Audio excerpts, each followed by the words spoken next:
हरे कृष्णा कृष्णा कृष्णा हरे हरे हरे राम राम राम हरे हरे गोविंद बोलो हरि गोपाल बोलो राधा रमाना। आज हम श्रीमद् भागवतम के 10वें स्कंद का पेज 504 पढ़ने जा रहे हैं। उस भव्य महल में प्रवेश करते ही सुदामा को लगा मानो वे प्रतिक्षण दिव्य आनंद के समुद्र में गोते लगा रहे हैं।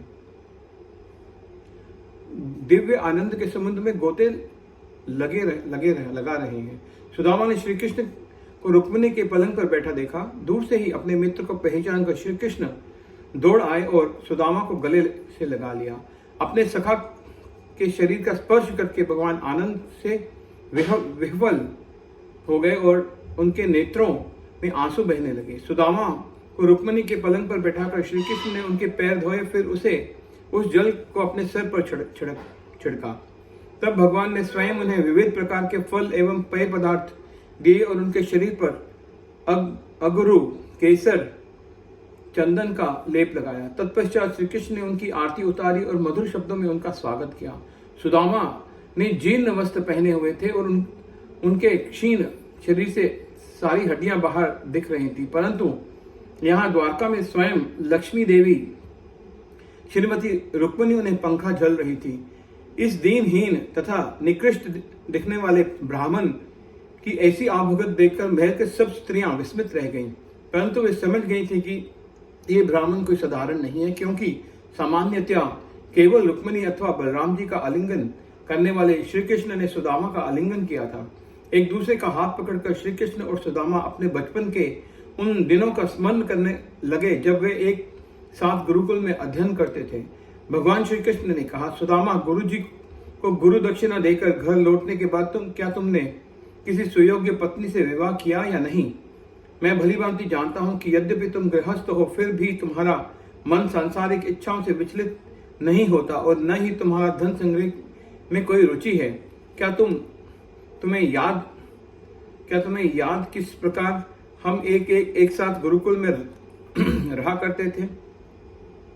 परमात्मा रूप में मैं किसी व्यक्ति के पूजा पाठ, ब्राह्मण, दक्षिणा, तपस्या अथवा आत्मनियंत्रण से उतना प्रसन्न नहीं होता जितना उसकी गुरु भक्ति से प्रसन्न होता हूं।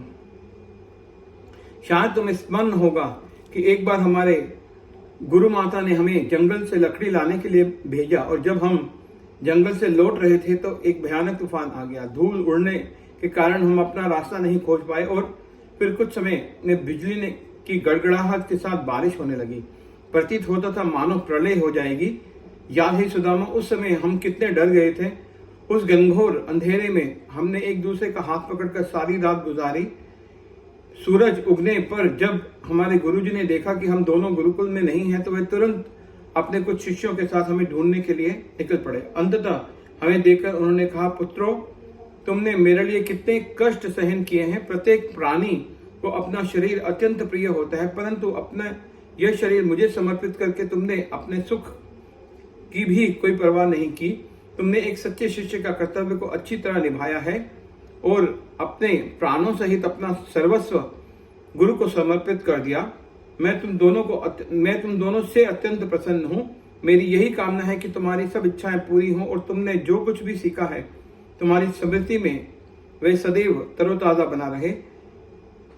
इस तथा अगले जीवन में उस ज्ञान का सार कभी नष्ट ना हो। हरे कृष्णा कृष्णा कृष्णा हरे हरे।